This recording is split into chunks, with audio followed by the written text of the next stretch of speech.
우리가 살아가고 있는 이 세상, 생각보다 견고하고 참 소중한 일들이 많이 일어나고 있습니다.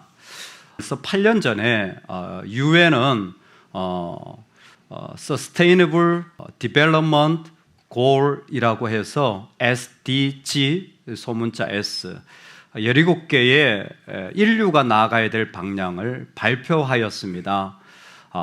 세상이 함께 살아가는 일들의 중요한 목표를 조금 줄여서 가장 강조점 3가지를 말하면, 첫 번째 친환경, 그리고 두 번째가 사회적 책임, 그리고 세 번째가 지배구조 개선, 거버넌스에 대한 부분입니다. 이 3가지가 핵심이에요. 이 핵심 3가지를 우리가 살고 있는 세상은 이미 말하고 있고 우리도 피부적으로 경험하고 있죠.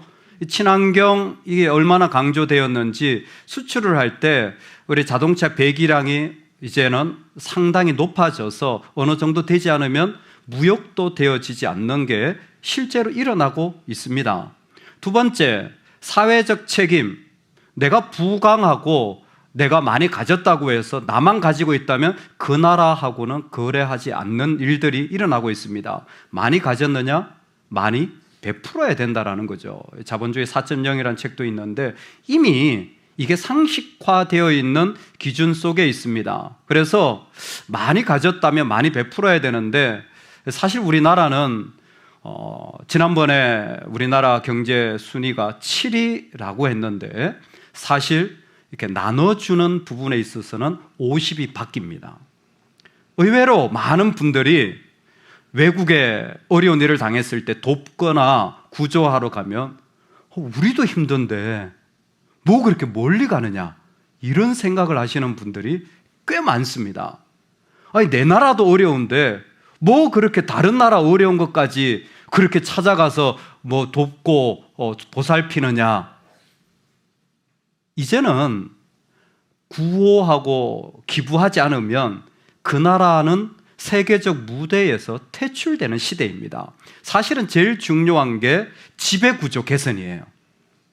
그 나라가 의사결정을 할 때에 어떤 힘의 방식이 작동하여져서 결정하는지를 면밀히 살펴보고 경고하고 협력하는 일들이 이미 유엔에는 많이 세워졌고, 그것이 국민적 합의를 어떻게 도출하는지, 인권의 상황이 어떻게 되어지는지, 여러분, 친환경, 사회적 책임, 지배구조 개선, 이거 전부 다 교회가 할 일 아닙니까? 하나님이 만드신 세상을 아름답게 세워가고 어려운 자들을, 약한 자들을 돌보고, 그리고 나에게 주신 힘을 분배하여서 함께 살아가려고 하는 것, 이건 사실 유엔보다도 교회가 먼저 말해야 되는 일인지도 모릅니다. 그런데 이 17가지 이 SDG의 슬로건이 있어요. 그게 뭐냐면 영어로 Leave no one behind라는 겁니다. 누구도 뒤에 남겨두지 않겠다. 우리나라 말로 이렇게 보니까 동반성장, 이렇게 했더라고요. 동반성장이라는 말, 사실은 이 시대에 우리가 살고 있는 상식이에요. 그게 우리의 기준입니다. 누구도 뒤에 남겨두지 않겠다라고, 우리가 살고 있는 세상의 세팅은 이미 그 정도 수준에 돼 있어요. 여러분, 우리가 한번 물어봐야 될 것 같습니다. 우리도 내 뒤에 누군가가 남겨지고 어려워지고 약한 자를 향하여서 남겨두지 않겠습니다라는 수준에 이르렀을까요? 나도 과연 내 삶이 급하지만 좀 더 필요한 분들을 위하여서 나의 자리를 내어드리겠습니다 하고 있습니까?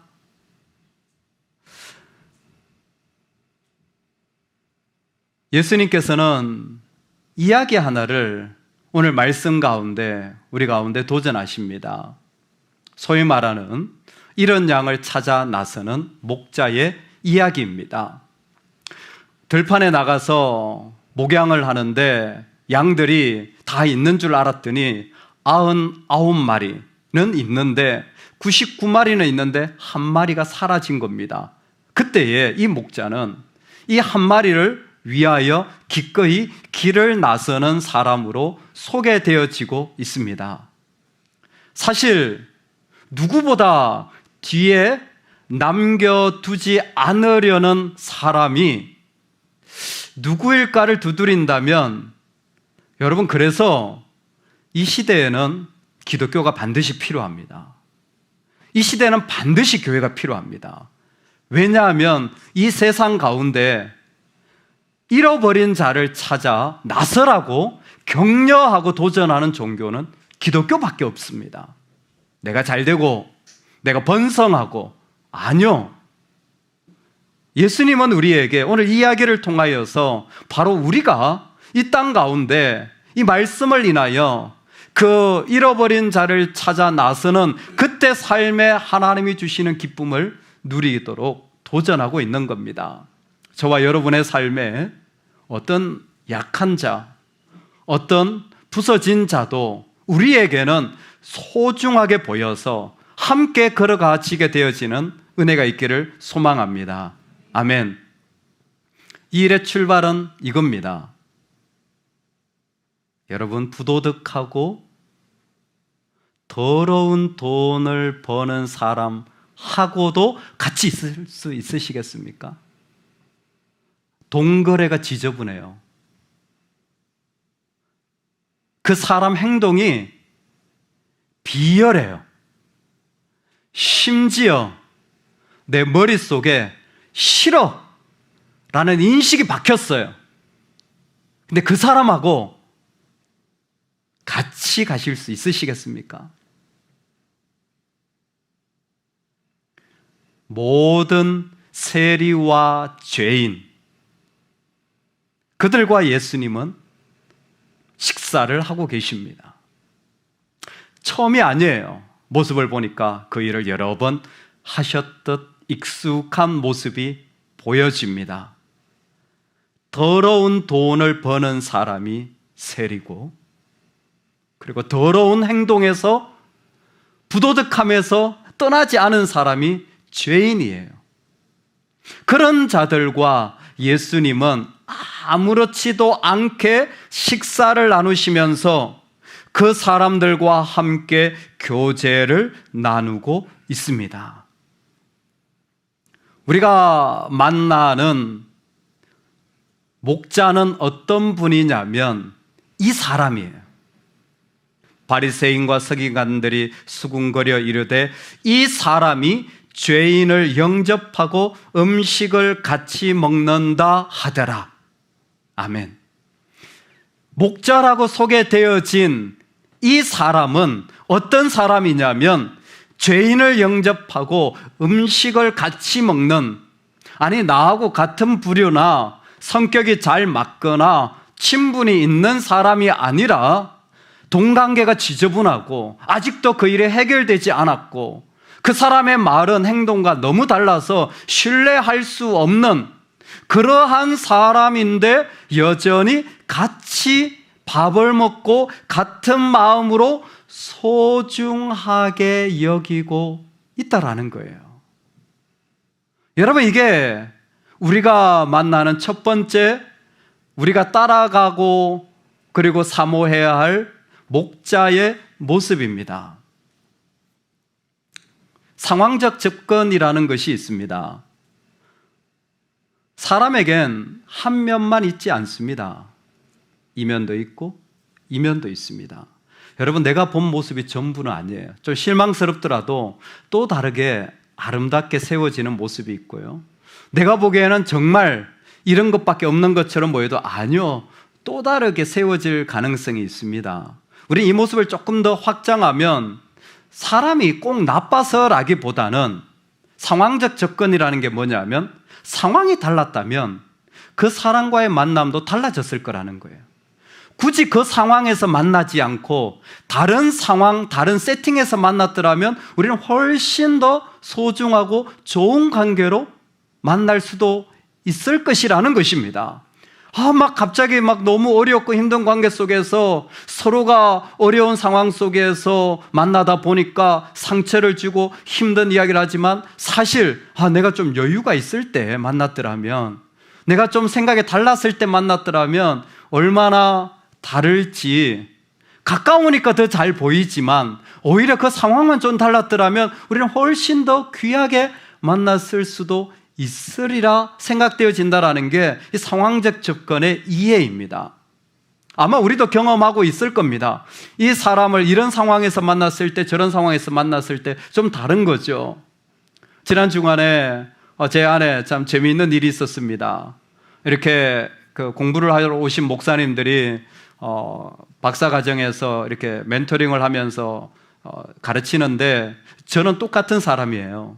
여기에 있는 목사이기도 하고 그곳에서 가르치기도 한 똑같은 목사예요. 근데 우리 스모모 교회에서 성경 공부를 열면 성도님들이 또 성경 공부 베이직 성경 공부 신약계가 또 하는갑다 이렇게 그냥 이렇게 그렇죠. 근데 똑같은 내용을 거기에서 한 내용이에요. 거기에서 한 내용을 박사과정에 있는 목사님들에게 가르쳤습니다. 그랬더니 갑자기 이야 란 반응이 나오더라고요. 제가 그런 목사입니다. 신기하죠? 하나님 나라 개념에 나누는데 혹시 기억하십니까? 하나님 나라 개념? 하나님 나라를 이해하는데 두 가지 중요한 기본적인 개념이 있어요. 다른 건 빼더라도 가장 기본적인 개념이 뭐냐면 하나님의 다스림과 하나님의 왕되심이에요. 왕과 다스림. 이게 통치만 이야기를 하는 거예요. 그래서 그 기본에 그것도 있지만 하나님의 통치도 있지만 하나님의 왕되심이 더 중요합니다. 신학적인 내용이긴 하지만 재밌었습니다. 같은 걸 얘기해도 세팅에 따라서 훨씬 반응이 다를 수 있구나. 같은 사람인데도 그 사람에 대한 존중도가 달라질 수 있구나. 우리 모두가 경험하고 있는 겁니다. 그런데 만약에 여러분 이 상황에선 좋은 만남이 돼요. 우린 그렇게 유지했어요. 어느 정도 품위와 품격을 유지하는 만남이에요. 예수님은 다 그런 만남이 되어지는 거예요. 예수님은 다 어떤 사람을 만나도 어떤 상황에서도 소중한 사람이에요. 이 사람은 나하고 같은 아주 품에 있는 일을 하는 사람이니까가 아니라 이 사람은 비열하고 부도덕하다고 할지라도 예수님에겐 소중한 아름다운 만남이 되어지는 거예요. 우리말입니다. 예수 그리스도를 따라가는 자들이 이 상황에서는 좋은 만남이고 이 상황에서는 별로 좋지 않은 만남, 이게 아니라 어떤 누구를 만나더라도 소중한 만남을 가지는 길이 우리의 길임을 목자는 제일 먼저 보여주고 있는 것 같습니다. 그래서 이 사람은 죄인과 음식을 같이 먹고 그들과 교제하는 마음의 기쁨을 누리고 있습니다. 여러분, 어떤 상황에서 만나더라도 그 사람을 소중하게 여길 수 있는 귀한 마음이 있기를 주의 이름으로 축원합니다. 이게 참 기쁨의 중요한 모습이에요. 상황에 따라 달라지지 마시고 누구를 만나더라도 소중하게 여길 때 우리 안에 사라지지 않는 기쁨이 있는 것 같습니다. 두 번째로, 이 사람은 그냥 어떤 상황에서도 소중하게 대할 뿐 아니라 이 사람은 한 마리 잃어버린 양을 위하여 기꺼이 찾아 나서는 목자입니다. 그런데 재미있는 게 무엇이냐면 찾아 나서는데 그 99마리를 덜에 두고 그 이런 것을 찾아내기까지 찾아다니지 아니하겠느냐라고 말하는 사람이에요. 찾아내기까지라는 게 핵심입니다. 이 사람의 시간적인 그리고 삶의 관점이 달라진 거예요. 이 목자가 보여주는 것은 무엇이냐면, 목자인데 어떤 목자냐면 찾아다니기까지라는 시간적인 관점을 가지고 있는 목자라는 거예요. 여러분, 우리가 믿음을 가졌을 때 바로 이겁니다. 내가 가지고 보여지는 게 있어요. 그런데 하나님의 관점으로 보기 시작하는 게 믿음이에요. 내가 들려지는 게 있어요. 그런데 하나님의 관점으로 들으려고 하는 거예요. 지금 이 사람에게 일어난 일이 무엇이냐? 이 사람은 목자입니다. 목자는 기본적인 잡이 무엇이냐면 양을 먹이고 양이 크면 일정 시간이 되면 틀을 깎아야 돼요. 틀을 깎아서 그걸 팔아 이윤을 남기는 사람이에요. 그리고 어떤 시간이 되면 양의 젖을 짜줘야 돼요. 양의 젖을 짜주지 않으면 양이 상해버립니다. 양이 죽을 수도 있어요. 틀을 깎지 않으면 그 양은 망쳐버리는 겁니다. 더 이상 아무런 수익을 거둘 수가 없어요. 이 목자의 목적은 분명합니다. 포커스는 양을 잘 양육해서 관리하는 게 이 사람의 잡인데 갑자기 이 사람에게 이 모든 시간과 일이 사라지고 찾아다니기까지, 아니 이 한 마리를 언제 찾을 수 있다는 말입니까? 언제쯤에 찾을 수 있나요? 여러분, 우리는 언제 주님의 뜻을 다 이루고 주님의 뜻을 알 수 있나요? 찾아다니기까지는 미확정입니다. 찾아다니기까지는 아무것도 그 가운데 확정된 게 없는 시간을 말하는 겁니다. 그런데 이 사람은 찾아다니기까지 찾아다니는 거예요. 그 한 마리를 위해서 아니 남은 99마리는 어떻게 하고요? 라는 수많은 질문이 나올 수 있는데 이 사람의 마음은 이 한 마리를 찾아 나서는 그 삶의 관점이 바뀌어졌어요. 왜? 찾아 나서지 않으면 견딜 수 없는 마음이기 때문입니다. 이것을 애정이라고 합니다. 여러분, 우리가 하나님을 복잡하게 믿는 것 같은데 사실은 하나님을 믿는 길은 이 세상 사람 모든 자리에 다 있습니다. 저는 유엔을 사랑합니다. 너무 좋은 목표를 얘기해 주셨어요. 그 우리가 다 생각할 수 있는 하나님을 알 만한 것들이에요. 자연, 책임, 힘을 나눠서 하나님을 설명할 수 있는 전부 다 하나님을 목자의 심정. 여러분 못 느껴보셨나요? 시간이 있어요. 일이 있습니다. 해야 될 잡이 있어요. 근데 애가 아프잖아요. 다 뒤로 가요. 다 뒤로 가요. 뭐 시간이고 뭐 잡이고 뭐 비용이고 그런 거 안 따져요. 일단 애 들쳐업고 병원 달려갑니다. 왜? 마음이 견디지 못하거든요. 내 마음이 그냥 있을 수가 없어요. 우리 그런 마음을 가끔 경험합니다. 아니 내가 해야 될 일이 분명한데, 내가 지금 얼마나 바쁜데, 내가 얼마나 중요한데, 그래도요 사람이라면 장례는 갑니다. 장례는 가요. 내 소중한 사람이 죽었다면, 돌아가셨다면 그 모든 거 다 멈추고 장례는 가요. 왜 그럽니까? 아니 이거 해야 되는 거 아니야? 일 안 되면 어떻게?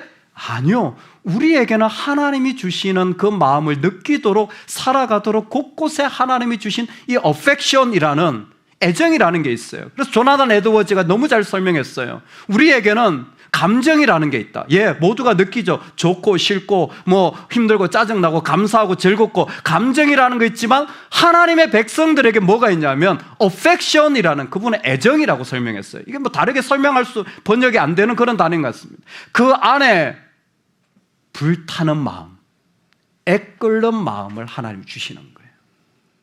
이 목자가 어떤 목자냐면 어떤 상황에서 만나도요 이 목자는 소중하게 대합니다.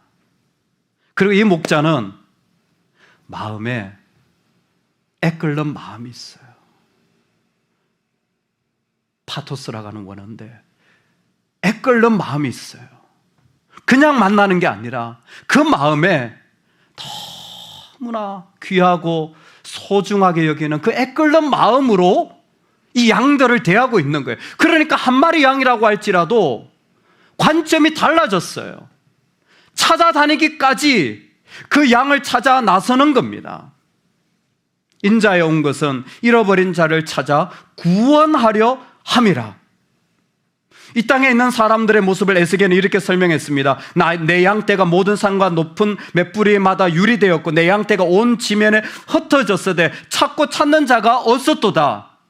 그러나 곧 이어 말씀합니다. 나 곧 내가 내 양을 찾고 찾되 목자가 양 가운데 있는 날에 양이 흩어졌으면 그때를 찾는 것 같이 내가 내 양을 찾아서 흐리고 캄캄한 날에 그 흩어진 모든 곳에서 그것들을 건져낼지라. 아멘. 그래서 하나님은요, 놀라운 분입니다. 간음한 부인을 향하여서, 간음한 이스라엘을 향해서 내 아내라. 왜요? 그의 부도덕함이 옳기 때문에? 아니요. 내 백성이라 그가 참 그렇게 살았기 때문에? 아니요. 하나님의 애끓는 마음이 그럼에도 불구하고 찾아 나서게 만드는 거예요. 하나님의 애끓는 마음이 그들을 포기하지 못하게 하는 거예요. 여러분, 기쁨은 여기에서 오는 겁니다. 삶의 기쁨은 여기에서부터 출발돼요. 우리 안에 하나님이 주시는 이 정말 애끓는 마음이 가득하기를 소망합니다. 누군가를 만날 때 너무 소중하다, 너무 귀하다, 너무 고마운 분이다라는 것이 우리 안에서 있다면 너무 좋을 것 같습니다. 세 번째로, 이 목자는 어떻게 하냐면 이 양을 찾았어요. 양을 찾고 나서 뭐 하냐면 집에 와서 그 벗과 이웃을 불러 모으고 말하되 나와 함께 즐기자. 나의 이런 양을 찾아내었노라 하리라. 아멘. 아주 중요한 부분입니다. 여러분, 이 세상의 기쁨은 두 가지예요. 나의 기쁨이 있고 함께하는 기쁨이 있습니다. 성경에서 우리에게 이 말씀을 선명하게 보여주는 거예요. 내가 좋아서 내가 그냥 즐거워하는 기쁨이 있어요. 내가 원하는 걸 얻을 때죠. 놀라운 건 그 기쁨은 오래가지 않습니다. 그 기쁨은 진정한 기쁨이 아니에요. 언제? 함께 할 때. 이 공동체적 기쁨이 하나님이 인간에게 주신 기쁨의 순수한 모습입니다. 내가 좋은 게 아니라 내 가족이 좋을 때 우리는 진정한 기쁨을 더 맛보는 거예요. 내 교회가, 내 열방 공동체가, 이 땅의 사람들이 좋을 때 정말 하나님은 기뻐하시는 겁니다. 사실 양 한 마리 찾았다고 사람들과 잔치를 벌인다면 배보다 배꼽이 더 크다는 말이 이럴 때 적용되어지는 거죠. 소요되는 비용이 그 한 마리 양의 가치에 비해서 훨씬 많이, 사람들 다 불러 모아서 그들을 먹이고 그들과 함께하는 것은 훨씬 더 많은 비용이 드는 일이지만, 지금 보여주고자 하는 것은 그것이 아니라 우리 삶의 중요한 것은 전체가 회복되는 기쁨입니다. 누구도 뒤에 남겨지지 않고 전체가 회복되어지기를 하나님은 원하시기 때문에 한 마리의 양을 통하여 우리에게 보여주고 계신 것입니다. 진정한 기쁨은 모든 상황에서도 소중히 여길 때, 그리고 그 마음에 애끓는 마음으로 누군가를 귀하게 대하는 마음으로 대할 때 나오는 겁니다. 그리고 나만이 아니라 함께 기뻐하기를 즐거워한다면 여러분, 그것이 우리 안에 삶의 기쁨으로 채워질 줄로 믿습니다.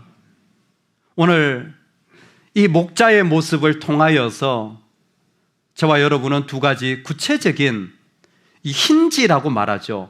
딱 밑에 받쳐줘서 문을 딱 열면 탁 바뀌는 그 두 가지 장면을 내 안에 어떻게 구체적으로 기쁨을 이루어 나갈 수 있는지를 살펴보고 말씀을 결론 맺고자 합니다. 오늘 말씀에는 정말 이 목자가 가지고 있는 기쁨이 내 삶에 그대로 이루어지도록 이 터닝 포인트 같은 자리를 허락해 주셨다고 생각합니다. 저는 그 첫 번째 자리가 바로 이 말씀이라고 생각합니다. 7절인데요. 제가 한번 읽겠습니다. 내가 너희에게 이르노니 이와 같이 죄인 한 사람이 회개하면 하늘에서는 회개할 것 없는 의인 99으로 말미암아 기뻐하는 것보다 더 하리라. 아멘. 죄인 한 사람의 회개가 기쁨의 힌지입니다. 죄인 한 사람이 회개할 때 그 자리에 진짜 기쁨이 있어요. 여러분, 이 은혜가 우리 모두에게 있기를 정말 원합니다. 이렇게 얘기하면 교회를 좀 다니신 분들은 회개하라는 거구나, 회개해야지, 왜 맞는 말씀이에요. 근데 회개가 뭘까요? 회개라는 것을 우리는 오늘 말씀 가운데서 조금만 나누기를 원합니다. 회개는 나를 돌이키는 겁니다. 내 관점을 하나님의 관점으로 바꾸는 거예요. 그래서 목자가 찾을 때까지 라는 관점을 가지고 있었잖아요.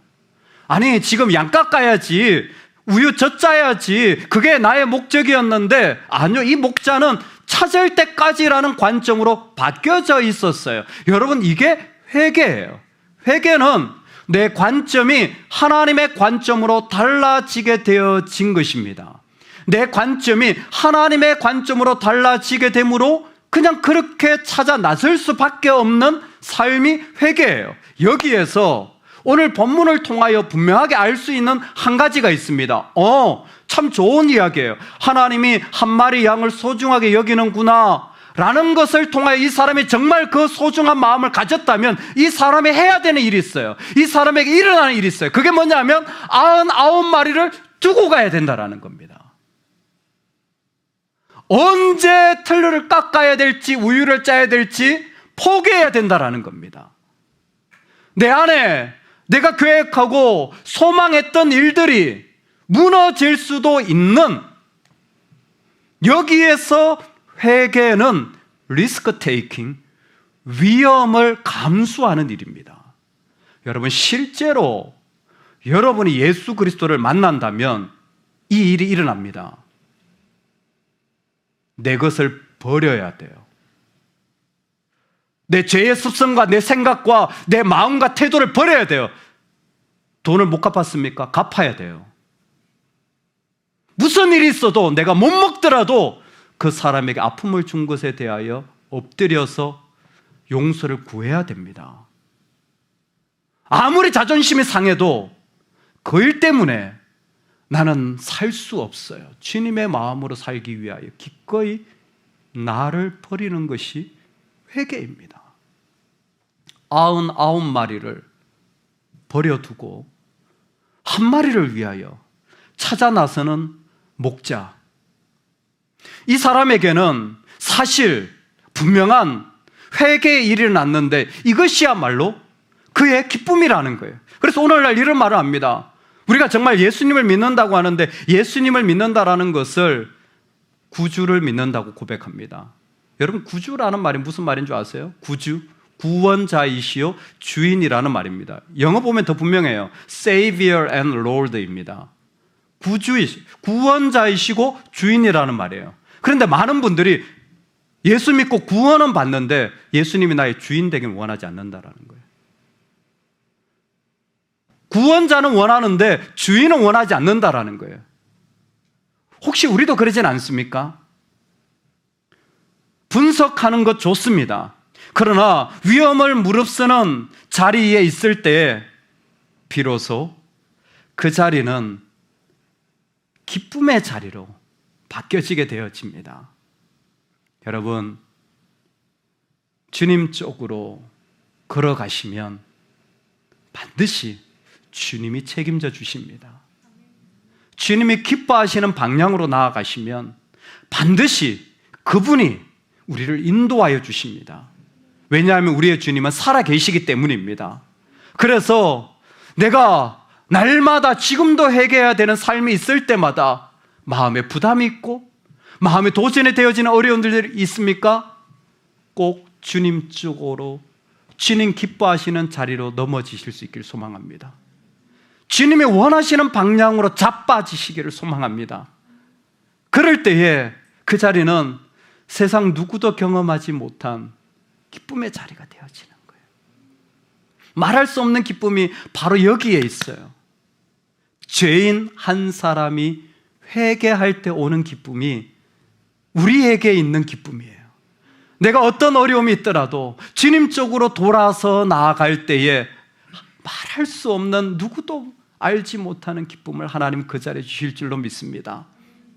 두 번째는 죄인 한 사람이 회개하면 이 기쁨을 주시는데, 동시에 저는 오늘 본문에서 4절도 참 중요한 이 힌지 역할을 하고 있다고 믿습니다. 제가 4절을 읽어드리면, 너희 중에 어떤 사람이 양 100마리가 있는데 그 중에 하나를 잃으면 99마리를 들에 두고 그 잃은 것을 찾아내기까지 찾아다니지 아니하겠느냐 라는 말씀입니다. 목자의 지금 한 마리 양을 찾아 나서는 세팅을 보여주고 있는 거죠. 100마리였는데 한 마리를 잃어버린 거예요. 그런데 오늘 말씀해 보면 아마 그냥 읽으면 그냥 지나칠 말인데 제가 이렇게 읽어보겠습니다.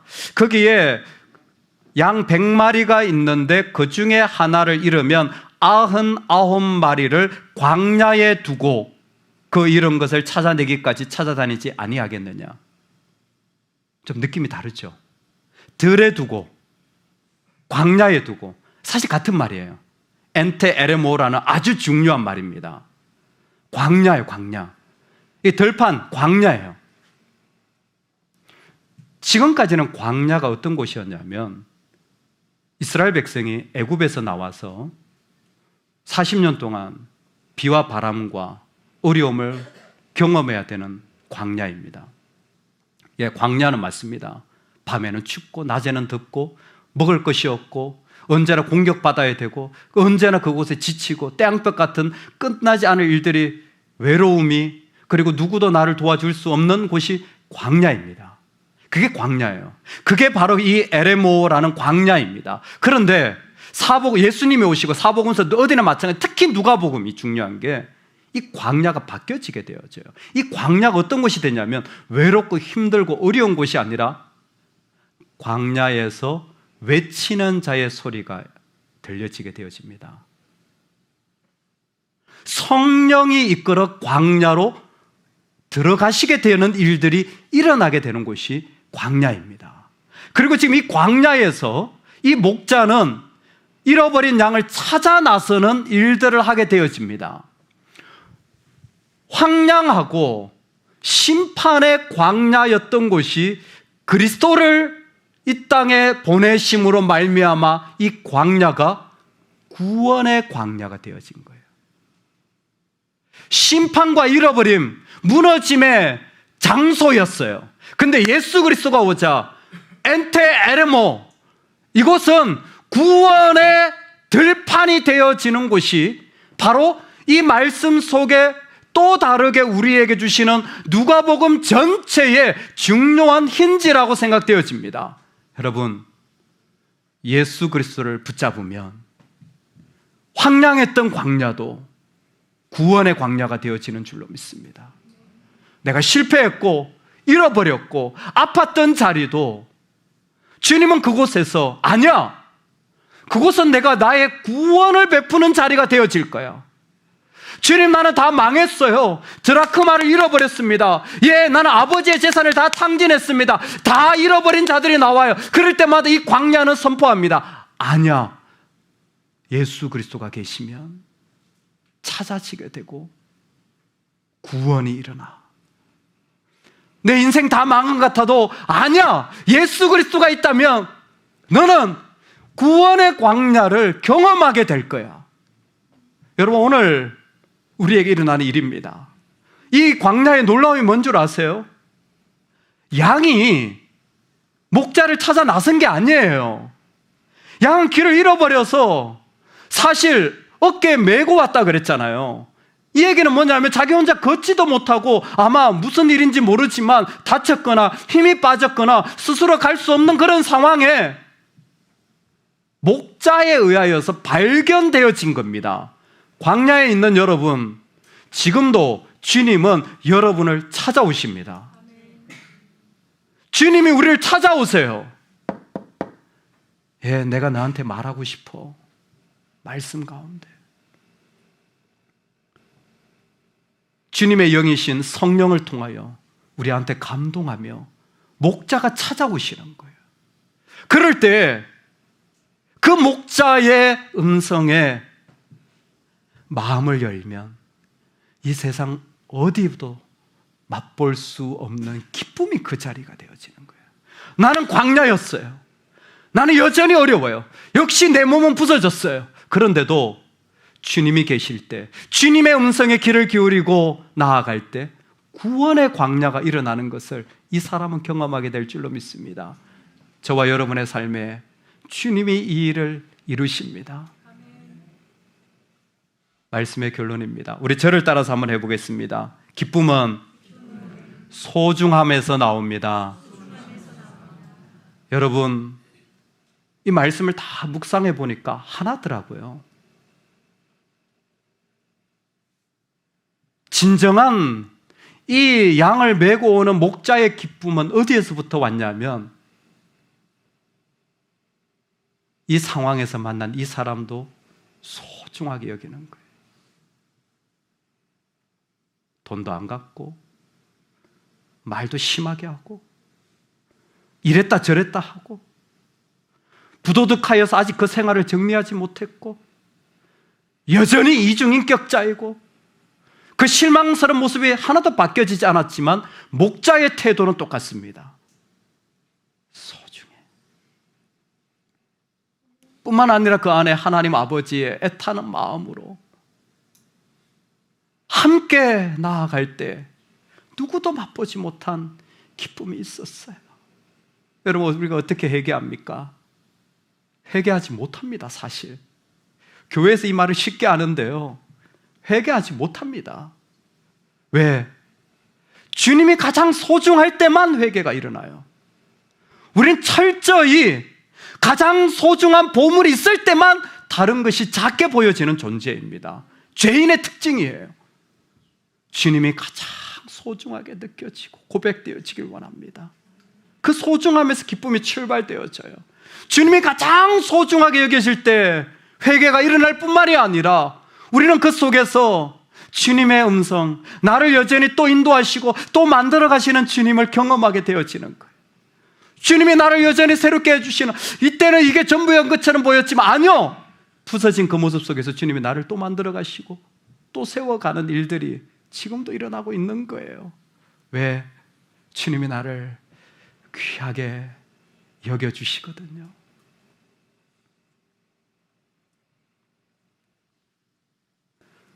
학생들을 가르치는 일들 중에 에피소드였습니다.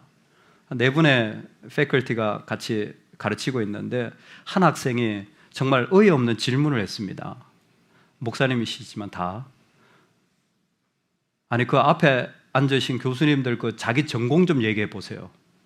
그러면 그 전공에 맞게 우리가 좀 질문도 하고 배우겠다고. 그래가지고 좀 이렇게 했는데 뭐 이렇게 전공 얘기, 이쪽에 시편 전공 구약, 이쪽에 뭐 리더십 전공, 이쪽에 뭐 선교 전공.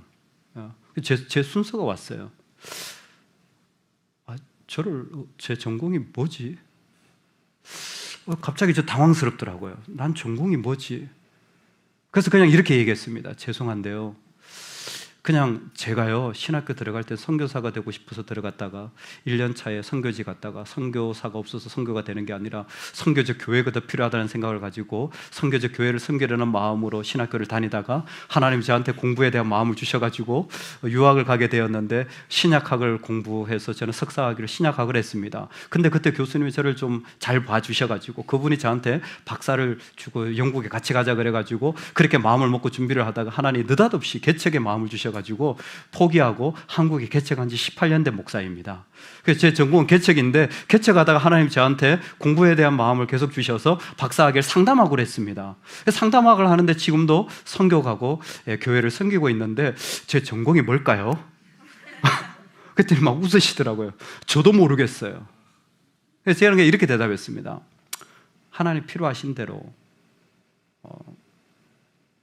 지금까지 온 것 같습니다. 하나님 필요하시다면 했는데 그게 제 전공인 것 같습니다. 잘 모르겠습니다. 그랬더니 다 모임이 끝나고 패컬티 중 한 미국에서 오신 디렉터 교수님이 그러시는 거예요. 정말 그 학생 때려주고 싶었다고. 어떻게 그렇게 무례한 질문을 함부로 할 수 있냐고. 무슨 얘기냐면 학위를 받았다, 그게 전공이 전부가 아니라는 거예요. 일반적으로 학자들은 알아요. 이게 시작인 거예요. 이제 시작이라고 말하는 거예요. 그게 시작인 거예요. 그때부터 자기 연구를 해나가고 자기 영역을 확장시켜 나가지, 그게 뭐 자기 전공에 평생 그것만 우려 먹고 사는 게 아니라 거기에서부터 확장 시작인데, 아니 어떻게 저렇게 무식하냐. 여러분, 제가 하고 싶은 얘기가 이겁니다. 주님은 지금도 우리를 만들어가고 계십니다. 우리는 완벽하지 않아요. 주님이 우리를 사랑하셔서 자신을 십자가에 내어주며 끝까지 품으시는 거예요. 2000년 전에 그 십자가의 사건은 지금도 일어나고 있습니다. 내가 너를 인도할게. 내가 너와 같이 갈게. 내가 너를 사랑해. 주님, 제가 이렇게 실패했는데 괜찮아. 넌 나에게 소중해. 내가 너를 또 만들어 갈 거야. 주님, 저 이것밖에 안 되는데 괜찮아. 내가 너를 세워갈 거야. 주님, 이 모습인데요. 아니야. 너는 나에게 소중하기 때문에 내가 너를 찾아갈 거야. 제가 주님 앞에 나아갈, 괜찮아. 내가 너를 발견하고 너는 발견되어질 뿐이야. 그게 너와 나의 관계야. 내가 너를 세우고, 내가 너를 찾아가고, 내가 너를 먹이고, 내가 너를 위해 죽을 거야. 여러분, 주님이 우리를 그렇게 사랑하여 주십니다. 우리에게 아무것도 없어도 그 주님을 소중히 여기며 그분의 음성에 귀를 기울이며 나아가는 이 길 찾을 때까지가 언제입니까? 언제쯤 좋은 성도가 될지 모르겠지만 우리 주님을 귀하게 여기며 믿으며 나아간다면, 그래서 이 땅에서 우리도 그렇게 살아간다면 한 번에 한 사람만 소중히 여겨주십시오. 내가 만나는 그 사람, 내가 통화하는 그때만이라도 소중하게 여겨주십시오. 많이 안 해도 돼요. 그런다면 주님의 이 놀라운 기쁨은 우리를 통해 이 땅에 흘러가게 될 줄로 믿습니다. 그 은혜가 우리 가운데 충만하기를 주의 이름으로 축원합니다.